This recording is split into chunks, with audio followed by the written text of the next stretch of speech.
सजा मिली थी और इसे कल फांसी होने वाली थी। निमिषा प्रिया, उनकी फांसी टल गई है।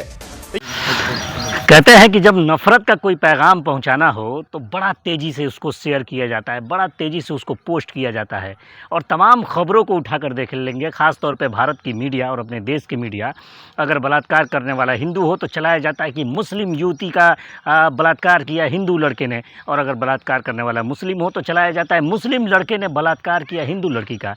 क्या पैगाम देना चाहते हैं, क्या मैसेज देना चाहते हैं? मैसेज ये देना चाहते हैं कि हर मुसलमान रेपिस्ट है, या मैसेज ये देना चाहते हैं कि हर हिंदू बलात्कारी है? ये अपराधियों का हमने धर्म और जाति ढूंढना जब से शुरू कर दिया, तब से अपराधियों को संरक्षण मिलना शुरू हो गया। फ़िलहाल आज ये बात जो हम करने जा रहे हैं, इस टॉपिक पे करने जा रहे हैं कि अपने देश की एक महिला, जिसे यमन जो इस समय हूती के लड़ने की वजह से पूरे विश्व में इस समय चर्चा का विषय बना हुआ है, और जिस तरीके से इजराइल पर लगातार हूतियों का अटैक हो रहा है यमन से, तो पूरी दुनिया में इस समय यमन सुर्खियों पर है। लेकिन भारत के अंदर एक महिला जो कि यमन में नौकरी करने के लिए पहुंची थी और यमन में काम कर रही थी, मेडिकल स्टोर पे काम कर रही थी, और उसे अचानक फांसी की सज़ा सुनाई जाती है, और तब उस खबर से हड़कंप मच जाता है और फांसी की सज़ा सुनाई जाती है। लेकिन उसकी फांसी को अब टाल दिया गया है, और उसके टालने के पीछे जो बड़े बड़े भारत के नेता नहीं कर पाए, भारत की सरकार में बैठे मंत्री नहीं कर पाए, वो काम भारत के एक आलिम दीन ने कर दिया है। और उस आलिम दीन के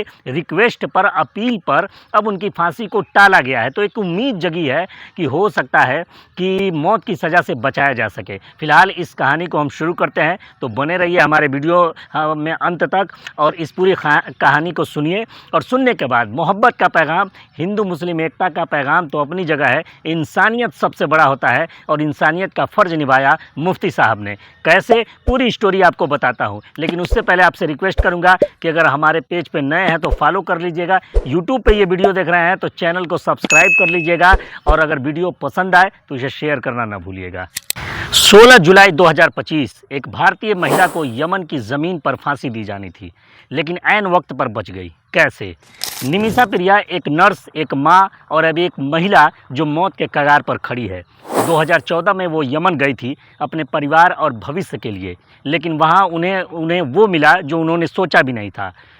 कहा जाता है कि उनके क्लिनिक पार्टनर तलाल मेहदी ने उनका पासपोर्ट जब्त कर लिया। हद तो तब हो गई जब उन्हें जबरन रोकने की कोशिश की गई। निमिषा तलाल मेहदी से परेशान थी, वो अपने घर आना चाहती थी, लेकिन पासपोर्ट न मिलने की वजह से वो घर नहीं आ पा रही थी।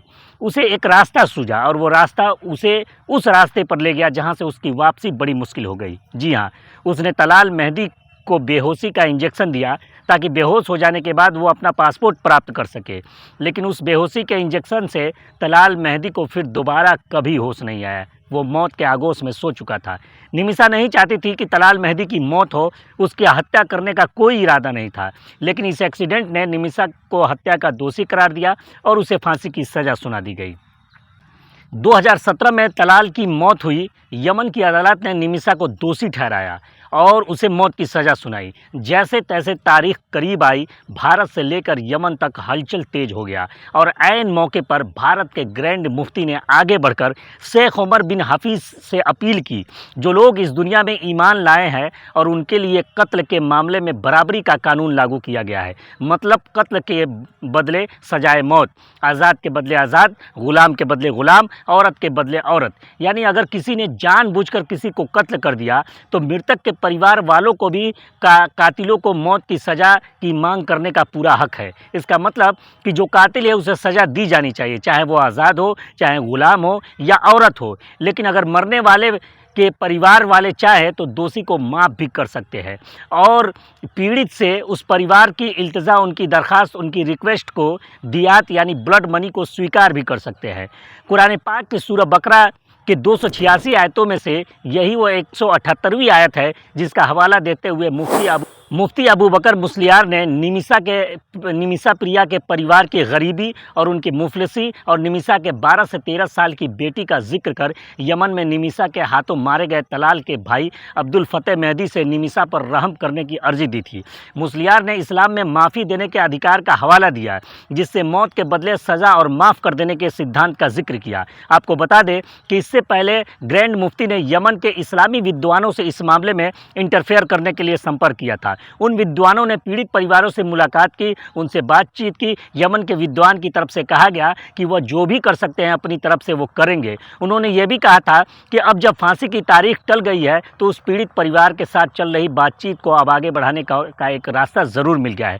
अब आपके मन में भी यही सवाल आ रहा होगा कि निमिषा की फांसी तो टल गई, लेकिन क्या निमिषा मौत की सज़ा में माफ़ी मिल सकती है? सैद्धांतिक रूप से तो हाँ, मिल सकती है। अगर पीड़ित परिवार यानी तलाल मेहदी के जो रिश्तेदार ब्लड मनी को स्वीकार कर ले और निमिषा को माफ़ कर दे तो उन्हें फांसी की सज़ा से मुक्ति मिल सकती है। लेकिन ऐसा होता दिख नहीं रहा है, क्योंकि वो किसास चाहते हैं और किसी भी हाल में माफ़ी की बात पर इनकार कर चुके हैं। धर्मगुरुओं की अपील, सरकार की कोशिशें और आम जनता की दुआओं ने ये चमत्कार किया है कि ज़रूर फांसी की डेट आगे बढ़ी है और अंतिम समय पर फांसी की टल गई है। लेकिन यह अस्थायी राहत नहीं है। मृतक के परिवार ने अब तक माफ़ी नहीं दी है।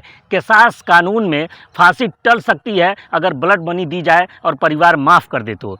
लेकिन अब सबकी नज़रें उनके भाई पर पड़ी हुई है और उनके भाई ने यह स्पष्ट कर दिया है कि हम कभी भी किसी भी तरीके से माफ़ी के पक्ष में नहीं है। लेकिन एक माँ की ज़िंदगी अधर में लटकी है और कहें कि निमिषा को फांसी न हो, तो आप भी निमिषा के हक़ में आवाज़ उठाइए कि तलाल मेहदी के जो भाई मुश्ताक मेहदी हैं वो दियत को कबूल कर ले, ब्लड मनी को कबूल कर ले या माफ़ कर दे और निमिषा को उसके घर अपने परिवार और अपने बच्चों के साथ आने का मौका मिल सके। जय हिंद, जय भारत।